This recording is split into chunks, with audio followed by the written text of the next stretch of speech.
Morgan is here now with his story. Good morning, Mark. Good morning to you, and what a moment it was. The actor at one point fighting back tears at the beginning of his acceptance speech, expressing an even greater sense of gratitude for his life as it is now, and at times, still doing what he does best, bringing the laughs.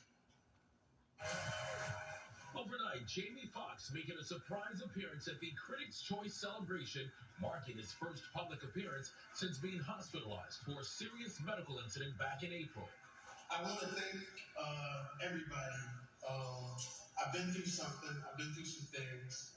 You know, it's crazy. I couldn't do that 6 months ago. I couldn't actually walk to...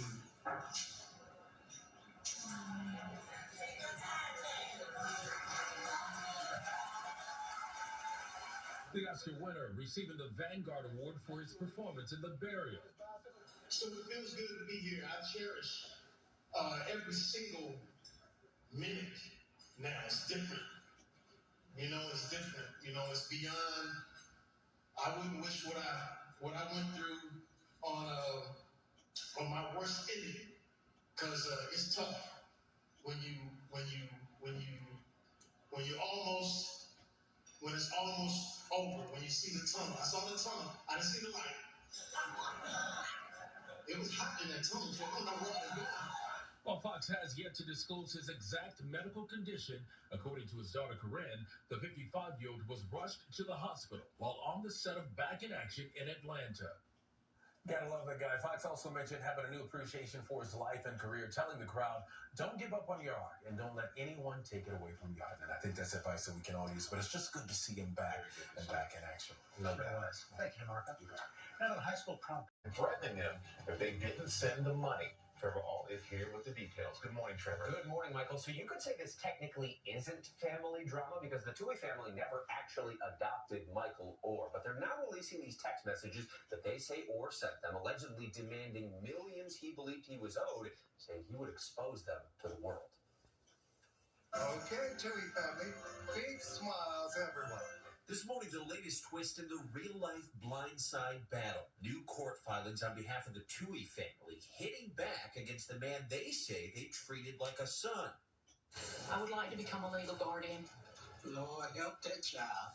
Sean and Leanne Toohey claim to have text messages they say are between them and former NFL star Michael Orr, inspiration behind the Oscar-winning film that allegedly show Orr demanding they pay him millions. Tooheys allege Orr wrote over text, "It was $10 million, now I want $15 after taxes," adding, "Think how it will look when this comes out." In another message, the Tooheys allege Orr wrote, "If something isn't resolved this Friday, I'm going to go ahead and tell the world how I was robbed by my supposed-to-be parents. That's the deadline." We're not going to be strong-armed. We haven't done anything. You're changing that boy's life. No. He's changing mine. Orr claims the Tooheys, who raised him since high school, took advantage of him, turning his life story into a bankable script and depriving him of millions. Claims the Tooheys vehemently deny. They say any money from the movie was divided equally to each family member, including Orr, and that he received a little more than $138,000 over 10 payments. The reality is this case may end up in a trial, and a judge or a jury may actually be making the determination about what amounts, if any, the Tooheys have made. The 37-year-old Orr first made headlines this summer, alleging when he was 18, the Tooheys tricked him into signing what he thought were adoption papers, but instead he ended up being in a conservatorship, which gave the Tooheys control over his finances. In October, a Tennessee judge ended that nearly 20-year fraught conservatorship. And Michael Orr claims he didn't even learn of this conservatorship until this February, and for 19 years he believed he had been adopted. The judge who ended that conservatorship said she was disturbed it was ever granted to begin with. Guys? All right, thank you so much, Trevor. And coming up later, in just 20 days until Christmas, the secret to save on your holiday shopping. Becky Worley will have the important deadline to put on your list and check twice. And next, it is our Tuesday play of the day. Rocking Around the Christmas Tree by Brenda Lee. It is now a #1 hit. 6 decades after making its debut in 1958, Lee's addicting tune, and we frankly can't stop humming, has rocked its way to the top of the charts. You know, when it first hit the Billboard Hot 100 in 1960, it sat at number 64. And Billboard now is sharing Brenda Lee's emotional reaction to the big news. Take a look.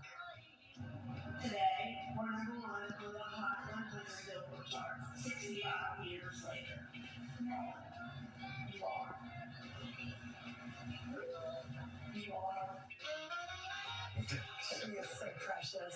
Rockin' is the third holiday hit to top the charts for Brenda. It breaks the record for the longest climbed in a row. Actually, not just for Brenda, that's just for the charts. It replaces Mariah Carey's All I Want for Christmas Is You. That took a while as well, at 25 years. This one took just a little bit longer, though. And another record for Brenda Lee. She's the oldest artist ever to reach number one. She will be 79 years young next week, which means if you do the math, she was 13 years old when she recorded this holiday hit. They called her Little Miss Dynamite, and she sure was. Listen to the powerful vocals. This marks her third number one hit, I should point out. It's her first since 1960, guys. Congrats to Brenda. Thank you, Laura. Coming up, Tori Johnson here.